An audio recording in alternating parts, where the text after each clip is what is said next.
Hola, yo soy Tafarel Lara, soy estudiante en la Universidad de Paris-Nanterre y este video es para hablarles lo más brevemente que pueda, aunque no sé si pueda ser tan breve, de un libro que me marcó mucho en cuanto a lector y un libro que he releído constantemente y que siempre me ha parecido fascinante, un libro que creo que marcó, digamos, de alguna manera mi carrera, entre comillas, como lector.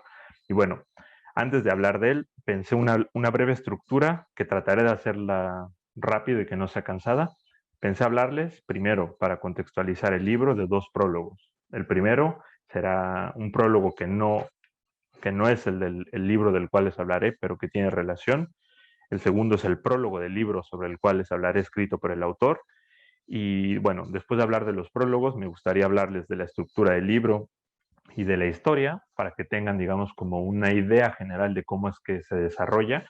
Después hablarles de un momento específico que me pareció literariamente muy interesante y además apasionante por un giro que hay en el nivel de realidad. Y bueno, por último, darles, no sé si una conclusión, pero decirles un poco mi lectura, recomendarles otro libro del mismo autor, aunque solamente se los enseñaré, no les hablaré más para no hacer el video más largo. Y bueno, me gustaría terminar también, creo que voy a leer bastantes cosas, desgraciadamente, pero me parece útil para tener bien el sentido de lo que quiero decir. Y bueno, quiero terminar también con una cita. Bueno, el primer prólogo sobre el cual les quiero hablar es el famosísimo prólogo de Borges a la invención de Morel, de Bioy Casares, en el cual dice que no exagera y que no es una hipérbole si consideramos a esta novela como una novela perfecta. Bueno, igual Borges era el mejor amigo de, de Casares, no creo que pudiera hablar mal o muy mal de este libro, pero bueno, en algún momento Borges está hablando sobre la inventiva en América Latina, sobre la realidad y los mundos inventados en la literatura, y expone una idea que me parece fundamental, y esta es que la novela de aventuras, en contraposición a la novela realista, la novela de aventuras no se propone como una transcripción de la realidad, es un objeto artificial que no sufre ninguna parte injustificada. Bueno, con esta idea de que la novela de aventuras no sufre ninguna parte injustificada, creo que les puedo hablar sobre la novela que les había comentado, que es El mundo alucinante de Reinaldo Arenas. Esta novela fue escrita en el 1965 en Cuba, no fue publicada en Cuba, la envió Reinaldo Arenas a un concurso que no ganó, de hecho los jueces me parece que eran Carpentier y Guillén, no le quisieron dar el premio, pero le dieron una mención y se hizo mundialmente famosa en el 68 cuando fue traducida al francés y publicada en Francia. En el 69 fue editada por primera vez en español, no en Cuba, sino en México, y hasta 1982 fue revisada, corregida por el autor, una vez que él ya estaba en el exilio en Estados Unidos. Y bueno, las versiones que ahora tenemos son a partir de esta versión revisada del 82. Les recomiendo que compren esta versión de cátedra porque creo que el estudio introductorio y las notas al pie son bastante buenas para entender el sentido general y algunos sentidos, digamos, ciertas ironías y muchos elementos que pueden pasar y que son muy interesantes. Bueno, les quiero leer otra vez una parte del prólogo porque creo, y esto es algo muy personal, que solamente he leído dos prólogos que me gusten, como me gusta el prólogo de Reinaldo Arenas a su obra. El prólogo que más me gusta es el prólogo de Cervantes en El Quijote, y el segundo es este, que es verdaderamente fantástico. Les leo una pequeña parte y después les hablo de la estructura. Esta es la vida de Fray Servando Teresa de Mier, tal como fue, tal como pudo haber sido, tal como a mí me hubiera gustado que hubiera sido. Más que una novela histórica o biográfica, pretende ser simplemente una novela de aventuras en la que la poesía vence a la lógica y el coraje de un hombre por alcanzar la libertad se impone a toda clase de infortunios. Alegre, desenfadada, picaresca, imaginativa, recrea no solo la vida de un hombre excepcional, sino también el mundo contradictorio y sorprendente que le tocó vivir. Continúa después. Querido Servando, desde que te descubrí en un renglón de una pésima historia de la literatura mexicana, como el fraile que había recorrido a pie toda Europa realizando aventuras inverosímiles, comencé a tratar de localizarte por todos los sitios. Después Arenas cuenta que buscó en enciclopedias, que buscó en libros de historia y que todo le parecía bastante vago. Y recontinúa. La acumulación de datos sobre tu vida ha sido bastante voluminosa, pero lo que más útil me ha resultado para llegar a conocerte y amarte no fueron las abrumadoras enciclopedias, siempre demasiado exactas, ni los terribles libros de ensayos, siempre demasiado inexactos. Lo más útil fue descubrir que tú y yo somos la misma persona. De aquí que toda referencia anterior hasta llegar a este descubrimiento formidable e insoportable sea innecesaria y casi la he desechado por completo. Casi en la parte final del prólogo apunta, eh,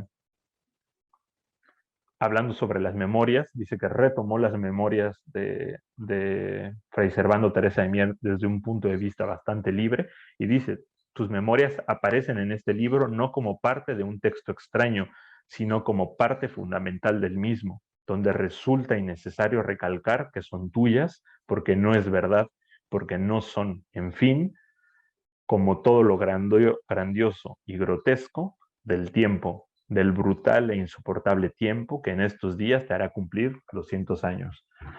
Bueno, este prólogo a mí me parece simplemente fascinante y es, digamos, la puerta de entrada para una novela que es alucinante, como lo dice el título. La novela, desde el inicio, eh, plantea una libertad narrativa muy grande. Les pongo un ejemplo muy rápido. Los primeros capítulos se repiten 3 veces. Capítulo 1 lo vamos a leer en 3 ocasiones. La primera vez, desde la primera persona, desde Fray Servando Teresa de Mier, que nos cuenta su historia y nos dice, yo salí de Monterrey para Ciudad de México. La segunda, la segunda vez que se repite el capítulo es con una voz que dice, tú saliste, y la tercera con una voz imparcial que podríamos pensar que es la voz de la historia, que dice, él salió. Lo interesante es que entre estas 3 voces hay fuertes contradicciones y hay además contrastes. Fray Servando tiene ciertas motivaciones personales, ficcionalmente personales, y después la voz, que es la voz de la historia, no las recoge o las cambia por completo. Toda la vida y todas las peripecias de Fray Servando están contadas a partir de, de esta, digamos, como tríada de voces que después dejan de repetirse y se mezclan, y uno como lector tiene que estar descubriendo en qué momento es la historia imparcial que está recreando algo, en qué momento es el mismo personaje o en qué momento es una voz que está lejana y que le dice, tú fuiste para allá o tú hiciste eso. La novela recrea de una manera muy bella y muy libre la historia de este padre mexicano que fue encarcelado en México por dadas sus ideas con respecto a la iglesia. Fue enviado a España, en España fue encarcelado, se escapó, lo enviaron a otra prisión, volvió a escapar, atravesó de España a Francia caminando, llegó de Francia a Italia, se entrevistó con el Papa y hay una imagen impresionante y apasionante verdaderamente donde se entrevista con el Papa y terminan los dos en medio de una orgía que, hay que decir, es un libro fuertemente erótico y fuertemente homosexual. Pero bueno, Fray Servando regresa de Italia a Francia, de Francia a España, de España se va a Reino Unido y de Reino Unido regresa a México para unirse con los independentistas mexicanos. Todas esas vicisitudes y todos esos viajes en los cuales estuvo encarcelado, estuvo en la calle y no tuvo absolutamente nada, son recreados con esta libertad magnífica narrativa de Reinaldo Arenas. Y algo que me parece fundamental y que no quiero dejar de decirles es que hay citas literales de las memorias de Arenas, de Fray Servando Teresa de Mier. Hay citas literales, después hay citas que son modificadas y después hay citas apócrifas, citas que no tienen nada que ver con lo que el padre mexicano dijo, pero que en la ficción funcionan.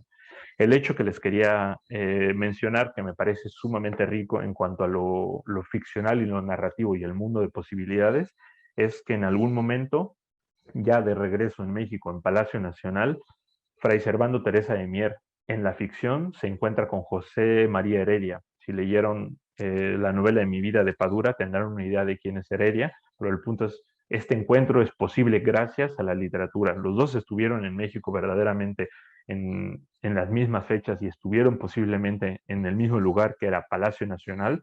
Sin embargo, lo que sucede en el mundo alucinante es gracias a la ficción misma. Bueno, hay una parte en la cual se encuentran, están viendo un recorrido de personas y, digamos, una procesión, y el padre está criticando al poeta y el poeta está criticando al padre, digamos, de una manera bastante irónica y graciosa, y en algún momento esta procesión que está yendo a alabar a la Virgen desaparece y ellos están siendo testigos de la conquista de México Tenochtitlan, están viendo los sacrificios humanos, están viendo cómo llegan los españoles, hay, digamos, como un cambio completo en el nivel de la realidad y después se regresa al punto en el cual ellos están platicando. Bueno, lo dije en muy grandes rasgos, pero esta parte literalmente es preciosa, está muy bien narrada, tiene, digamos, unas sutilezas que hay que saber entender porque la narrativa no es tan fácil, te exige bastante. Y bueno, para finalizar con esta novela, me gustaría decirles que es apasionante, dado que tiene, desde mi punto de vista, una especie de profecía fatalista. Cuando Arenas escribió que había descubierto que Fray Servando Teresa de Mier y él eran la misma persona, Arenas estaba en Cuba y aún no era perseguido por el régimen cubano. Y lo que me parece fascinante y al mismo tiempo trágico y horrible es que después Arenas fue encarcelado, después fue obligado a que se declarara no homosexual, a que dijera que estaba arrepentido de todo lo que había hecho. Finalmente terminó exiliándose y en el exilio escribió contra Cuba y, digamos, toda su vida bastante parecida de alguna forma a la de Fray Servando Teresa de Mier, todas las vicisitudes y los viajes, de alguna manera ya se ven reflejadas en una novela que escribió muchos años antes de que a él, digamos, le llegara la desgracia de su vida. La novela que le dije que les quería recomendar al final es Antes que anochezca de Arenas, son sus memorias póstumas que fueron publicadas en el 92 después de que Arenas se suicidó ya que tenía SIDA.